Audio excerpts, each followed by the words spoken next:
उजियारा गया, ज्ञान सूर्य फिर से शिव प्यारा आ गया।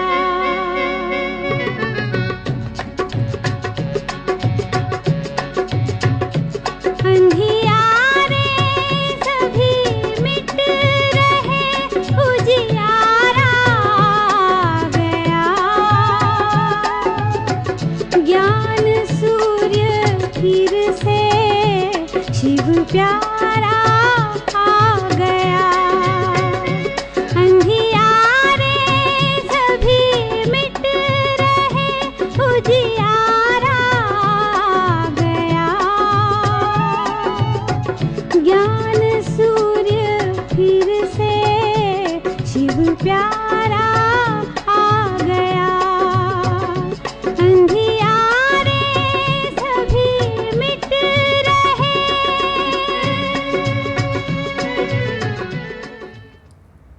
ओम शांती. आजच्या सत्रात आपण सृष्टीचक्राची कहाणी बघणार आहोत. सृष्टीचक्र, कालचक्र. हां, चक्र म्हटलंय का बरं? या विश्वामध्ये घडणारी प्रत्येक घटना एका चक्राकार गतीने रिपीट होत असते, म्हणून याला सृष्टीचक्र असं म्हटलंय. पहा बरं, दिवस आणि रात्रीचं चक्र, ऋतूंचं चक्र, आपण शाळेत शिकलोय जलचक्र, ऑक्सिजन सायकल. हां, मानव जीवनाचं देखील चक्रच आहे. मूल जन्माला येतं, बाल्यावस्था, युवावस्था, प्रौढावस्था, वृद्धावस्था आणि एक दिवस मृत्यू, पुन्हा जन्म, पुन्हा या 4 अवस्था. अर्थात एक ठराविक काळानंतर प्रत्येक घटना रिपीट होत असते. त्याचप्रमाणे या सृष्टीमध्ये घडणाऱ्या सर्व घटना या सायक्लिक वेने अर्थात चक्राकार गतीने 5000 वर्षानंतर रिपीट होतात. हां, या सृष्टीरूपी नाटकाचा जो कालावधी आहे ना, तो आहे 5000 वर्ष.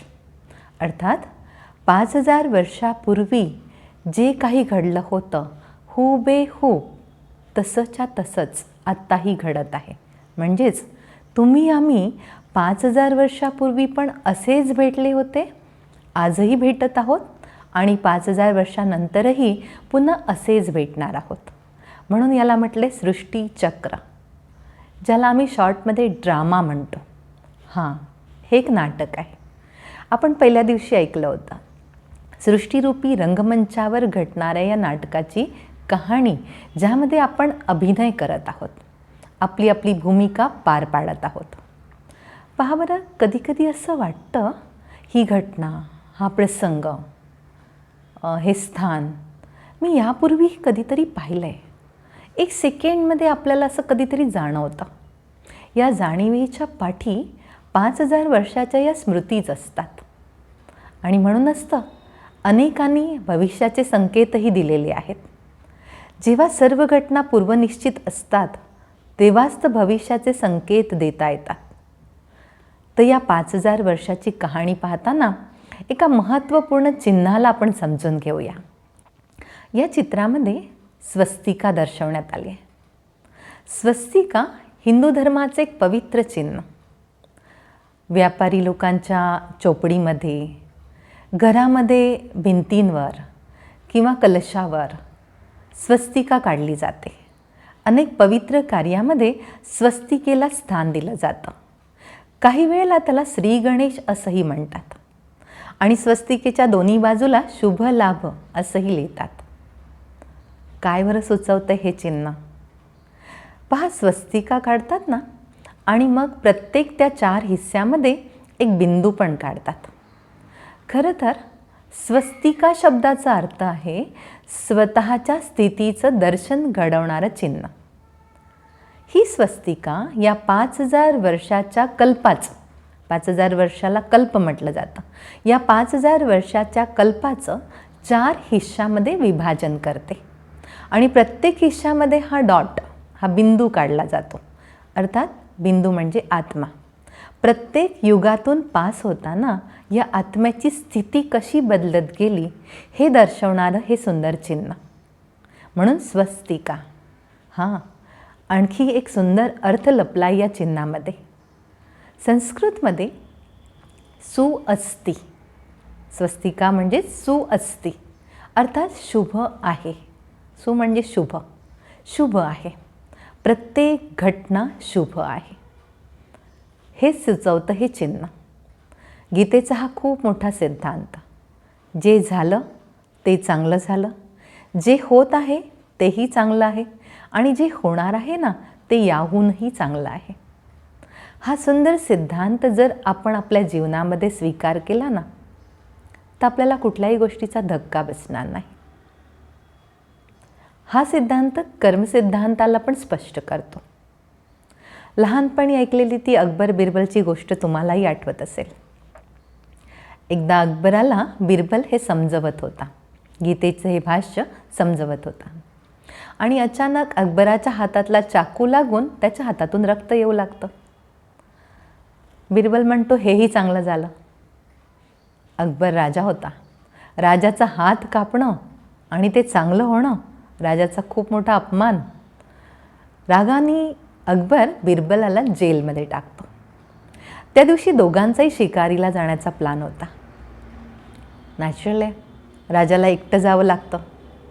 जंगलात जेव्हा तो शिकारीला जातो, जंगली लोकांच्या तावडीत सापडतो. ते त्याला बळी देण्याचा प्रयोग सुरू करतात. बळी देण्यासाठी त्याला सजवायला लागतात, आणि जेव्हा सजवायला लागतात तेव्हा त्यांच्या लक्षात येतं की राजाची जे बोट आहे राजाचं ते कापलेलं आहे. देवीला कापलेला बळी चालत नाही, अखंड बळी पाहिजे. राजाला सोडून दिलं जातं.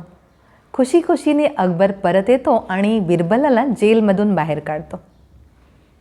आणि हसत हसत बिरबलाला म्हणतो की बिरबल, तू तर बरोबर सांगितलं होतंस, माझा हात कापला, माझा तर फायदा झालाच, पण खरं सांग तुझं नुकसान झालं ना. बिरबल हसून उत्तर देतो, नाही महाराज, माझ्यासाठी पण हे चांगलंच झालं. जर आज मला तुम्ही जेलमध्ये टाकलं नसतं तर आज मी तुमच्याबरोबर असतो, आणि माझं तर बोट नव्हतं ना कापलं. पाहिलंत, म्हणजेच मी बळी जाण्यापासून वाचलो. प्रत्येक घटना डायरेक्ट किंवा इनडायरेक्ट आपल्याला फायदा करवत असते. हां, कधीकधी नुकसानाच्या पडद्याआड लपलेला फायदा त्यावेळी आपल्या नजरेत येत नाही. कधीतरी आठवून बघा बरं आपल्या आयुष्यातल्या काही घटना ज्या त्यावेळी नुकसानकारक वाटल्या होत्या, पण कालांतराने त्यामध्ये दडलेला फायदा आपल्या समोर येतो. हा जो सुंदर सकारात्मक दृष्टिकोन ईश्वर आपल्याला शिकवतो. या दृष्टिकोनाने आजच्या कठीण युगात सुद्धा जगणं, हर्षितमुख होऊन जगणं सहज पॉसिबल होऊ शकतं, आणि मनाची निश्चिंत स्थिती बाळगणं हेही सोपं जातं. म्हणून याला म्हटलं जातं ड्रामा, नथिंग न्यू. काहीही नवीन नाही आहे, जे घडले तेच घडत आहे, आणि दुसरं जे घडते ते कल्याणकारी आहे. आता पाहूया या कल्पाची कहाणी. सृष्टीरूपी रंगमंचावर नाटक सुरू होतं तो काळ, 5000 वर्षापूर्वीचा सुवर्ण काळ. पडदा उघडतो, सुंदर वसुंधरा, प्राकृतिक सौंदर्याने नटलेली ही सृष्टी. सुंदर सुंदर बाग बगीचे, फळाफुलांनी लदलेले वृक्ष, हवेच्या झुळकीबरोबर येणारी मंद सुगंध, नितळ जल, विभिन्न सुंदर आकाराचे पर्वत, सोन्याचे महाल, त्या महालांमध्ये हिऱ्यांचं डेकोरेशन. दिवसा सूर्याच्या तेजाने तळपणारे, रात्री चंद्राच्या चांदणीने न्हाणारे.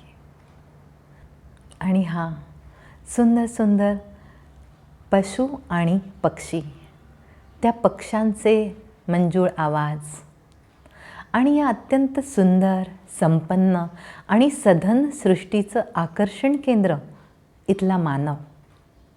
सुंदरही, संपत्तिवानही आणि सुसंस्कारित, ज्याला देवी देवता म्हणून ओळखलं जायचं. श्री लक्ष्मी आणि श्री नारायणाचं राज्य असं हे सतयुग, सत्यतेचं युग. प्रत्येक धर्माच्या मानसपटलावर स्वर्ग, हेवन, पॅराडाईज, बहिष्त अशा विभिन्न नावांनी ही दुनिया अंकित आहे. अशा या सुंदर भारतभूमीचा हा गौरवशाली इतिहास आरंभ होतो. आणि 1250 वर्ष स्वस्तिकेची भुजा राईट साईडला, धर्मनिष्ठ आणि कर्मनिष्ठ, रायटियस म्हणतात याला, धर्मनिष्ठ कर्मनिष्ठ लोकांचं राज्य. अशा प्रकारे 1250 वर्षाचं सुवर्णयुग पास होतं. कालचक्र हळूहळू पुढे येतं. त्रेतायुग आरंभ होतो. हा पण सेमी स्वर्ग, श्रीराम आणि श्री सीतेचं राज्य. स्वस्तिका राईट साईडलाच आहे, पण खालच्या दिशेला, अर्थात थोडी थोडी पर्सेंटेज कमी होत जाणार. कारण सुवर्णयुगात जे आत्मे जस्ट परमधाममधनं अवतरित झाले होते ते 100% पवित्र होते. परंतु जन्म घेता घेता 25% आत्म्याची ताकद कमी होत जाते. परंतु हे पण रामराज्य. अशा प्रकारे 2500 वर्षापर्यंतचा सुंदर काळ व्यतीत होतो. दैवी युग, संपन्न युग व्यतीत होतं. आणि नंतर द्वापर युगाचा आरंभ. स्वस्तिकेची भुजा राईटकडून लेफ्टकडे जाते, अर्थात राईटियस काळ समाप्त होतो आणि वाम मार्ग सुरू होतो. याला वाम मार्ग म्हटलं आहे. म्हणून शास्त्रामध्ये म्हणतात देवता वाम मार्गाला गेले. बघा बरं, आपण जेव्हा ट्रॅव्हलिंग करतो ना, गाडी एका विशिष्ट दिशेने जात असते आणि अचानक गाडी टर्न घेते. आपल्या शरीराला एका विशिष्ट दिशेची सवय लागलेली असते आणि त्यामुळे जेव्हा हा टर्न घेतला जातो ना, शरीराला हलकासा धक्का बसतो. हीच घटना घडते इथे पण. 2500 वर्षापर्यंत पवित्र सृष्टी, सतोप्रधान सृष्टी चालत असते. पण यानंतर आत्मा थोडीशी विकृत व्हायला लागते, अर्थात विकारांचा आरंभ. त्याला पण कारण आहे. 2500 वर्ष शरीराबरोबर पार्ट प्ले करता करता हळूहळू तिच्यामध्ये देहभान वाढायला लागतं. हा जो आधीचा काळ होता ना, तो आत्मभानवाला काळ होता. आणि आत्म्यामध्ये आता देहभानाची वृद्धी होऊन विकारांचा आरंभ होतो आणि या पवित्र सृष्टीला एक धक्का बसतो. एक छोटासा विनाश इथेही होतो आणि म्हणून ही दैवी संस्कृती लोप होते आणि एक वेगळी संस्कृती आरंभ होते. हे आहे कॉपर युग, ताम्रयुग. जो लिखित इतिहास मिळतो तो इथून मिळतो. यापूर्वीच्या काळाला प्राग ऐतिहासिक काळ म्हटलं जातं. आता हे ताम्रयुग, जिथून आपण शाळेमध्ये शिकत आलो की इथून मानवाने प्रगतीचा आरंभ केला, धातुयुगाचा आरंभ केला आणि इथून हळूहळू प्रगती करत विविध वैज्ञानिक शोध तो घ्यायला लागला, असं मान्यता आहे. परंतु खरं पाहिलं ना तर यापूर्वीचा मानव हा प्रगत होता, वेल डेव्हलप्ड होता. सर्व प्रकारचे वैज्ञानिक शोध त्याच्याकडे होते. आमच्या विद्यालयामध्ये दादी गुलजार, ज्या लहान वयात 8 वर्षाच्या असताना या विद्यालयाच्या संपर्कात आल्या आणि दादीजी लहानपणापासून ट्रान्समध्ये जात असत. अर्थात तुम्हाला जी कहाणी ऐकवली होती ना 1936मध्ये जेव्हा हे विद्यालय सुरू झालं, त्यावेळी अनेकांना शिवबाबांनी सतयुगी सृष्टीचे साक्षात्कार करवले होते. तिथलं जीवन कसं असतं, तिथले विविध रसमरिवाज कसे असतात, तिथली भाषा कशी असते, तिथली शाळा कशी असते, विभिन्न दृश्य दाखवली गेली होती. एक प्रकारे तिथलं जीवन दर्शनच. दादीजी वर्णन करतात, मी एक छोटीशी राजकुमारी आहे आणि मी माझं स्वतःचं विमान घेऊन जात आहे. पहा बरं, लहान मुलंही चालवू शकतील अशी ऑटो स्टार्ट विभिन्न सुंदर आकाराची विमानं तिथे होती. आपण समजतो की विमानाचा शोध राईट ब्रदर्सनी लावला, परंतु जर भारताचा इतिहास पाहिला तर लक्षात येतं की पूर्वीचे भारतीय खूप सुंदर प्रकारे या विमानांचाही वापर करत होते. म्हणजेच सर्व प्रकारची वैज्ञानिक भूमिकाही त्या दुनियेमध्ये होती. परंतु सुरू झालं द्वापरयुग ती संस्कृती लोप पावली आणि पुन्हा एका वेगळ्या दिशेने आपला प्रवास सुरू झाला आणि त्यामध्ये मानव प्रगतीसाठी धडपडू लागला. असं करता करता ताम्रयुगामध्ये अर्थात या कॉपर युगामध्ये जेव्हा पतनाला आरंभ होतो तेव्हा विभिन्न धर्मसंस्थापकांचं पण आगमन होतं या सृष्टीला थांबवण्यासाठी पतनापासून. म्हणून 2500 वर्षापूर्वी इब्राहिम येऊन इस्लाम धर्माची स्थापना करतात. त्यानंतर काही काळानंतर गौतम बुद्ध येतात, बुद्ध धर्माची स्थापना करतात. जीसस क्राइस्ट येतात, ख्रिश्चन धर्माची स्थापना करतात. प्रत्येक धर्मस्थापक सुंदर सुंदर जीवनमूल्यांचं शिक्षण जनतेला देण्याचा प्रयत्न करतात. सृष्टीला एक चांगली दिशा दाखवण्याचा प्रयत्न करतात. परंतु कालचक्राच्या गतीला कोणीच थांबवू शकत नाही आणि असं करता करता कलियुग सुरू होतं. बघा बरं, स्वस्तिका लेफ्टला आणि वरच्या दिशेला अर्थात वाम मार्ग पण चरम सीमेवर पोहोचतो. हे आहे लोखंडाचं युग. एकेकाळी सोन्याच्या भांड्यांमध्ये जेवणारी लोकं, चांदीची भांडी वापरणारी लोकं, गावामध्ये तुम्हाला आठवत असेल त्यानंतर तांबे आणि पितळेची भांडी होती आणि आता लोखंड, स्टील, प्लास्टिक, हळूहळू कागद, यूज अँड थ्रो. बरोबर ना? असं हे कलियुग.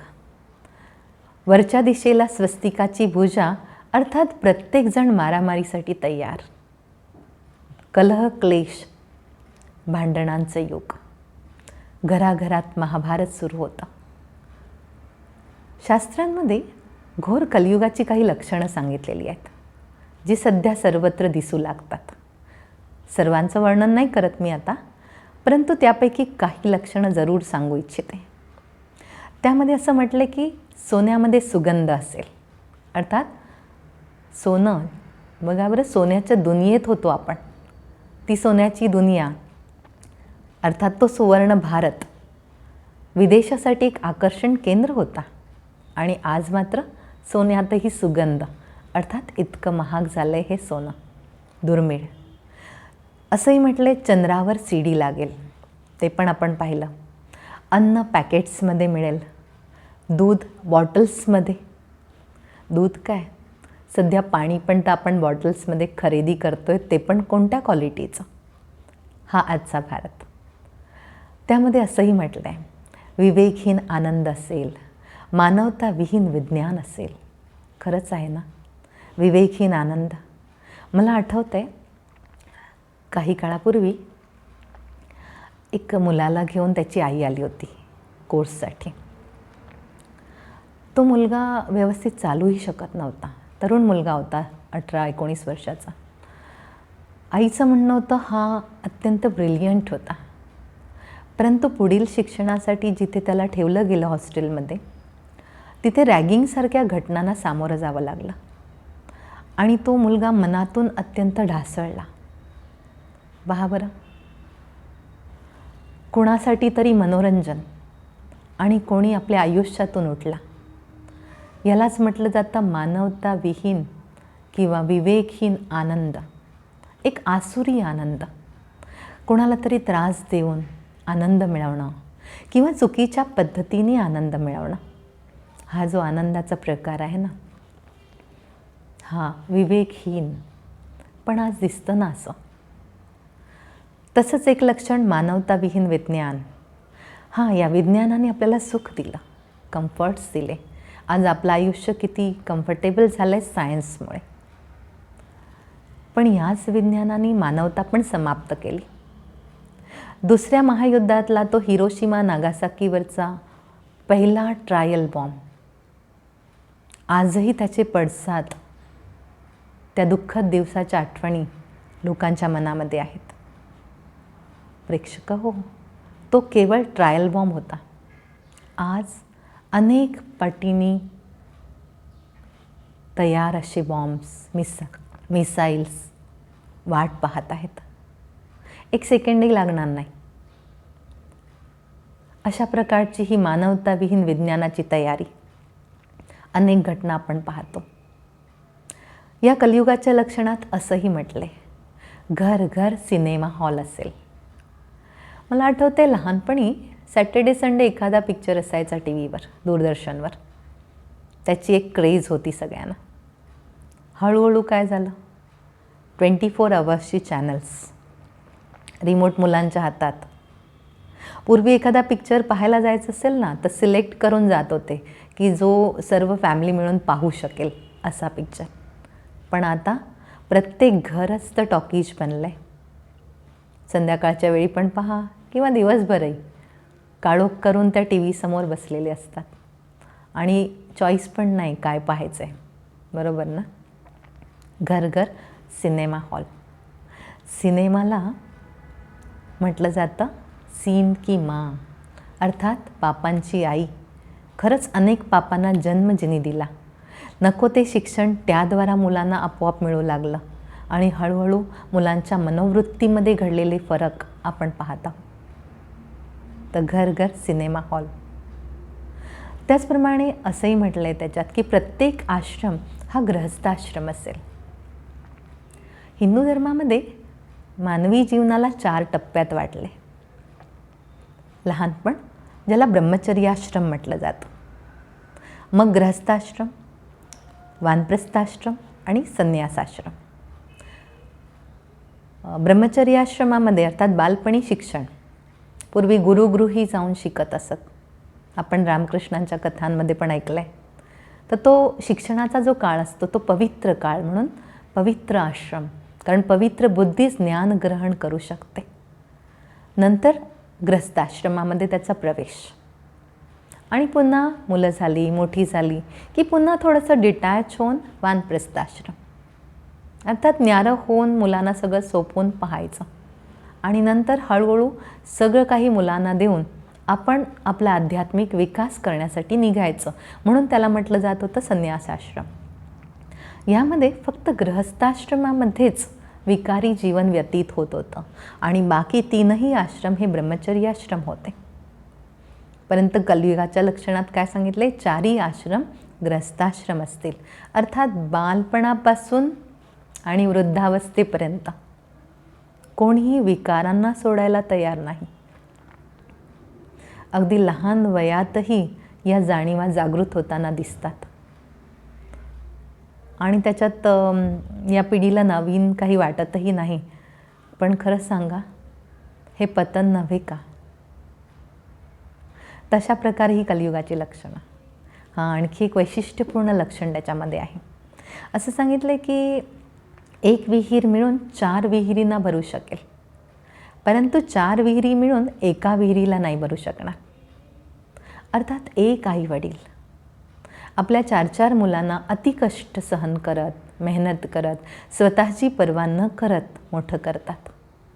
आपलं सर्वस्व त्यांच्यावर कुर्बान करतात आणि हीच मुलं मोठी झाली की या 4-4 मुलांना एक आई वडीलसुद्धा भारी वाटू लागतात. मग 6 महिने एकाकडे, 6 महिने दुसऱ्याकडे किंवा मग शेवटी वृद्धाश्रम. ही आजची कहाणी, जिथे स्वार्थावर आधारित नाती असतात.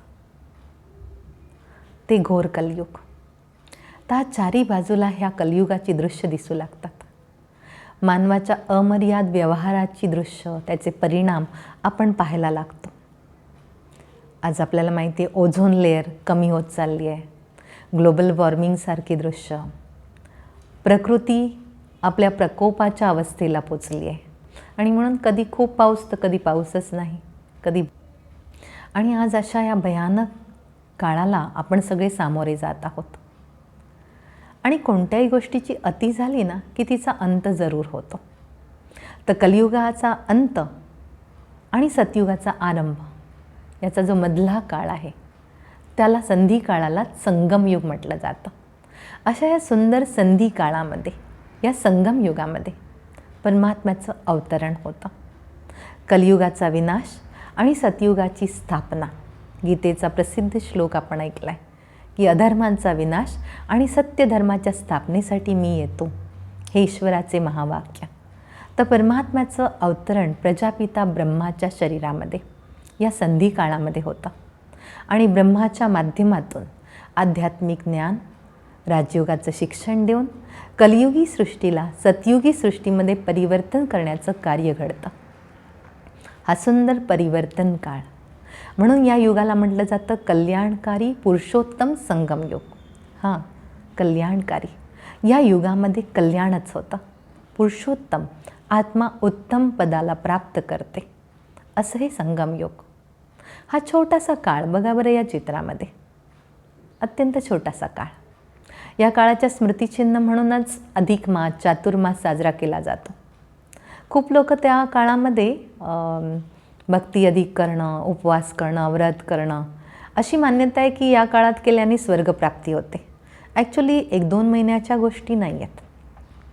ह्या संगमयुगामध्ये आपण आपल्या जीवनाला व्रतस्थ बनवणं, आपण ईश्वर आठवणीमध्ये वेळ व्यतीत करणं, ईश्वराच्या मतावर श्रेष्ठ जीवन बनवणं, यासाठी हा सुंदर काळ जर वापरला तर नक्कीच येणाऱ्या सतयुगी सृष्टीकडे आपण जाऊ शकतो. तर हे आहे संगमयुग.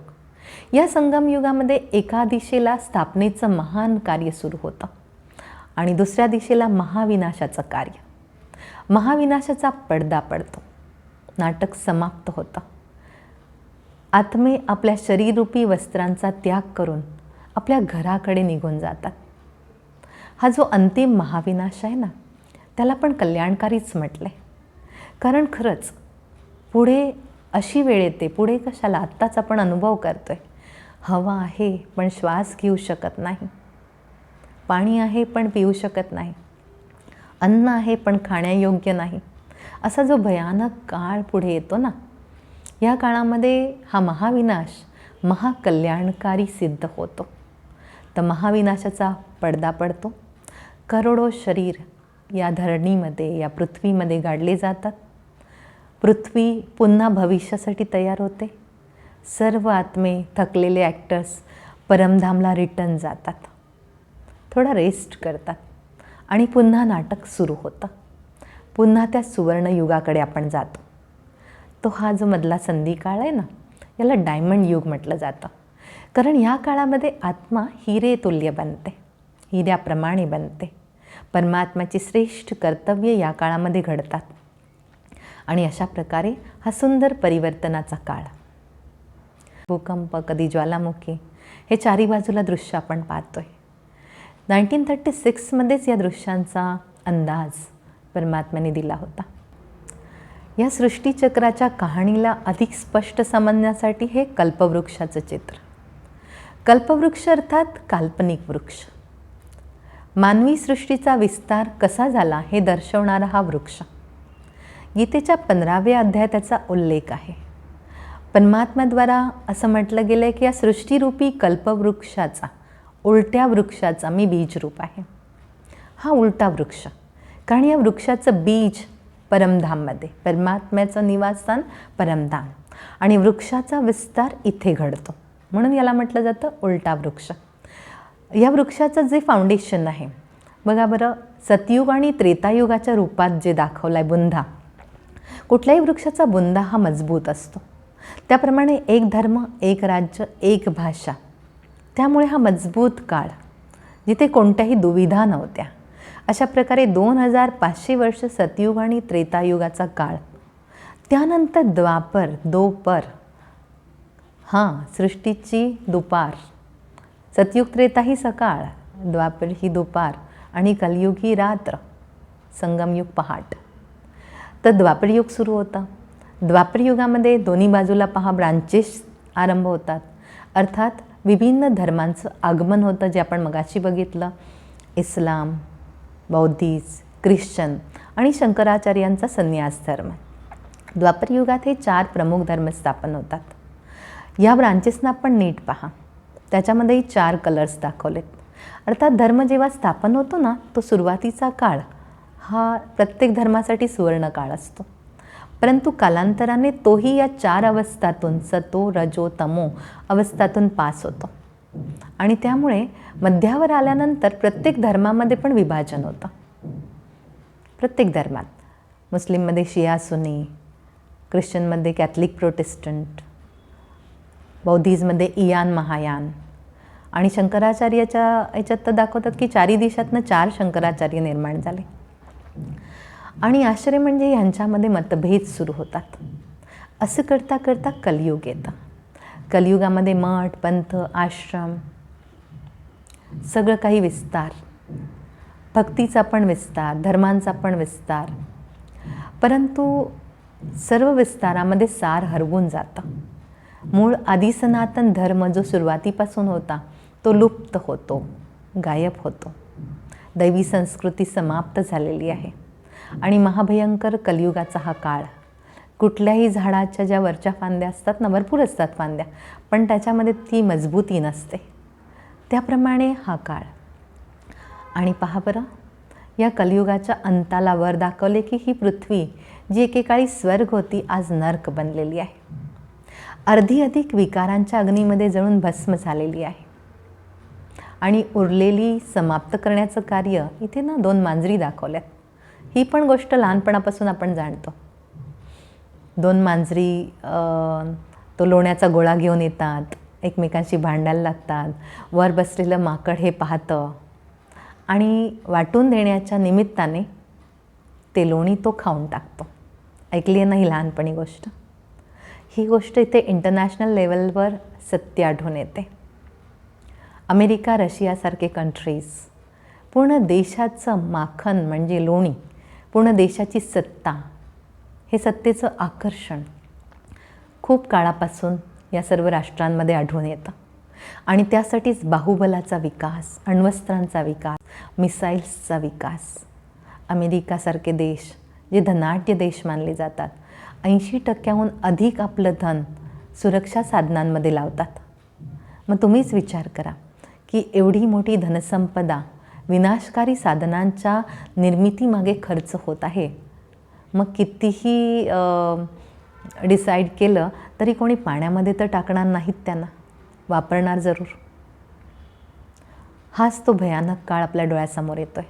आणि म्हणून इथे दाखवलं आहे की हे 2 मांजरी आपापसात भांडतात. माखन चोर कोण? आपल्याला सगळ्यांना माहिती आहे. माखन चोर आपला कान्हा, हां, अर्थात भारत. कोणतं मक्खन, कोणतं लोणी?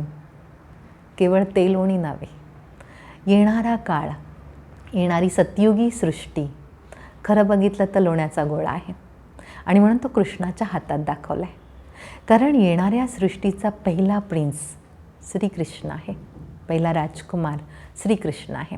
अर्थात येणाऱ्या काळामध्ये भारत पुन्हा महासत्ता बनतो.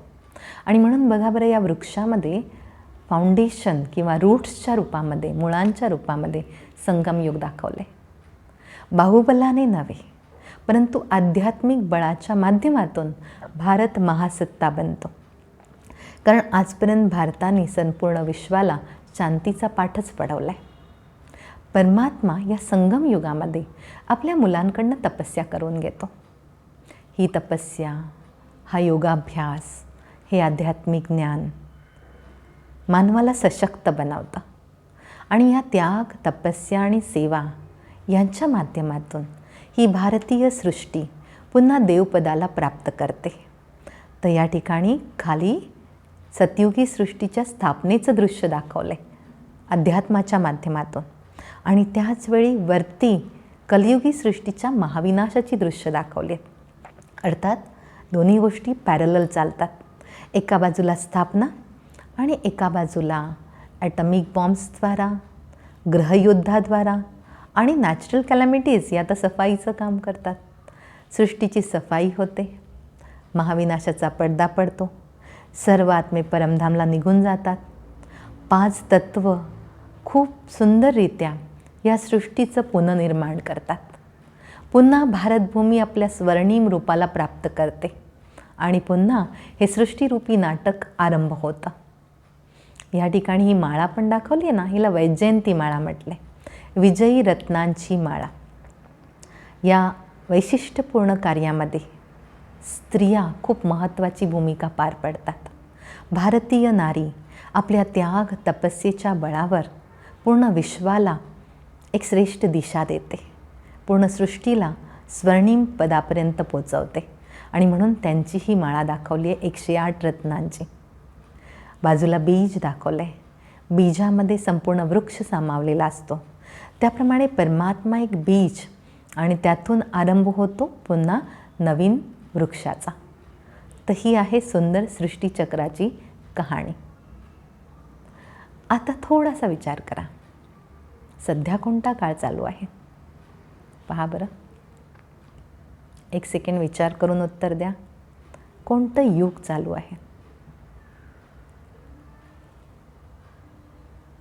एक उदाहरण देते.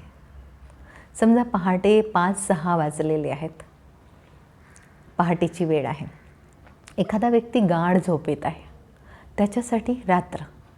आणि जो जागा झाला, ज्यांनी पाहिलं बाहेर सूर्य उगवला आहे, दिवस आरंभ होणार आहे, जो जागा होऊन पाहतो त्याच्यासाठी पहाट, येणाऱ्या सकाळचा आरंभ.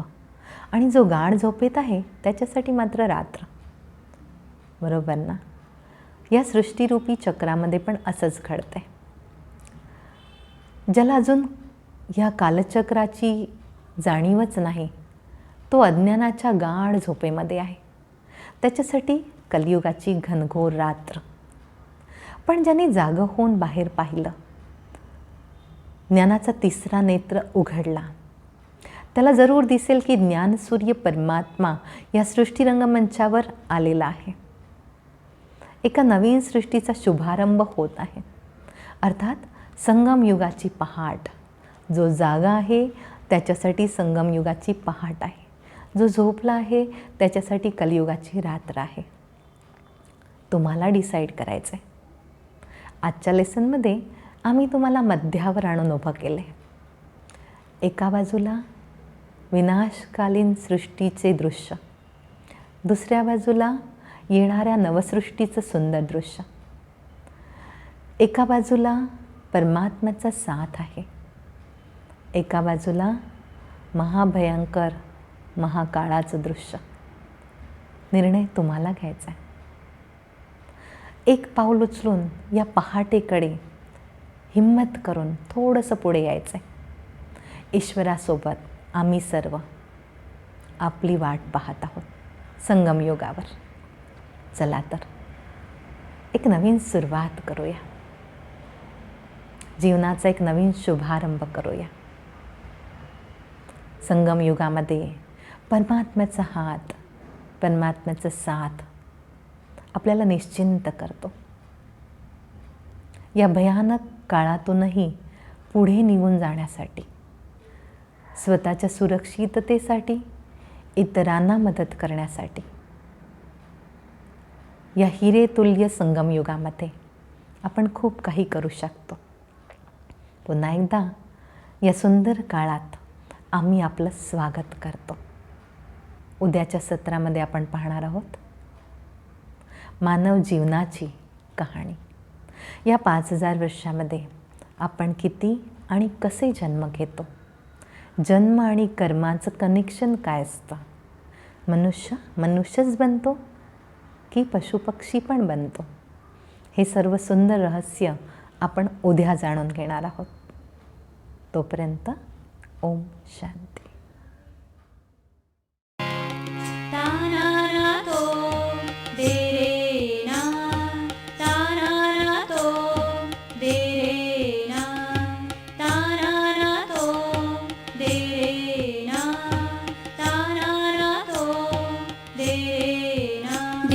चक्षुने पाही सत्ययुगाची मजा,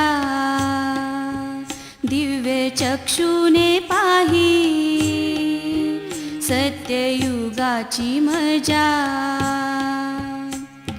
मयूरपंखी मुकुटधारी, मयूरपंखी मुकुटधारी सिंहासनी राजा, दिव्य चक्षुने पाही सत्ययुगाची मजा, दिव्य चक्षुने पाही सत्ययुगाची मजा. अति मनोहर रूप, सुंदर कांती दिव्या, सात्विक सती सुर, सुखी आनंदी जन. तारा तो दे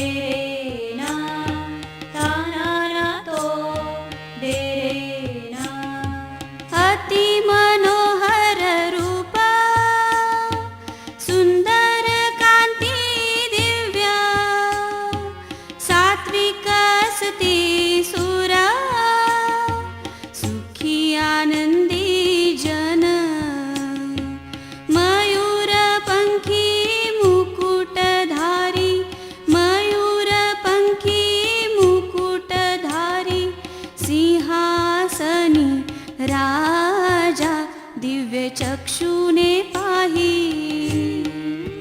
सत्ययुगाची मजा.